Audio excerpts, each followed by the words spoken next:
رمضان المبارک میں سحری کا جو وقت ہے بڑی برکتوں والا ہے۔ سحری کے کھانے کو برکت والا کھانا بھی کہا گیا۔ سحری کا جو وقت ہے یہ نماز فجر کا وقت شروع ہونے سے پہلے ختم ہو جاتا ہے۔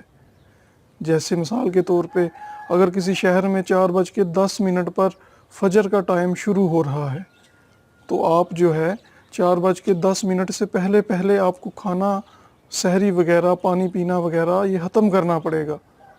اگر آپ اذانوں تک نماز فجر کا ٹائم شروع ہو جائے گا، اذانیں شروع ہو جائیں گی تو اذانوں تک آپ کھانا کھاتے رہیں گے، پانی پیتے رہیں گے تو آپ کا روزہ جو ہے وہ شروع ہی نہیں ہوگا، بلکہ یہ جو کھانا آپ کھا رہے ہیں یہ آپ سحری کا کھانا یہ آپ کا نہیں کہلائے گا بلکہ یہ آپ کا بریک فاسٹ کہلائے گا۔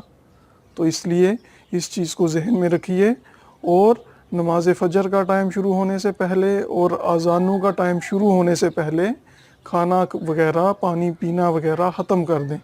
ایک چیز ذہن میں رکھیے گا، جو اذانیں ہیں یہ نماز فجر کا ٹائم شروع ہونے کے بعد ہوتی ہیں، تو اس لیے ہمیں نماز فجر کا ٹائم کتنے بجے شروع ہو رہا ہے، سحری کا ٹائم کتنے بجے ختم ہو رہا ہے، یہ ہمیں پتہ ہونا چاہیے، اور جس کیلنڈر کو ہم یوز کریں اس کو درست ہونا چاہیے۔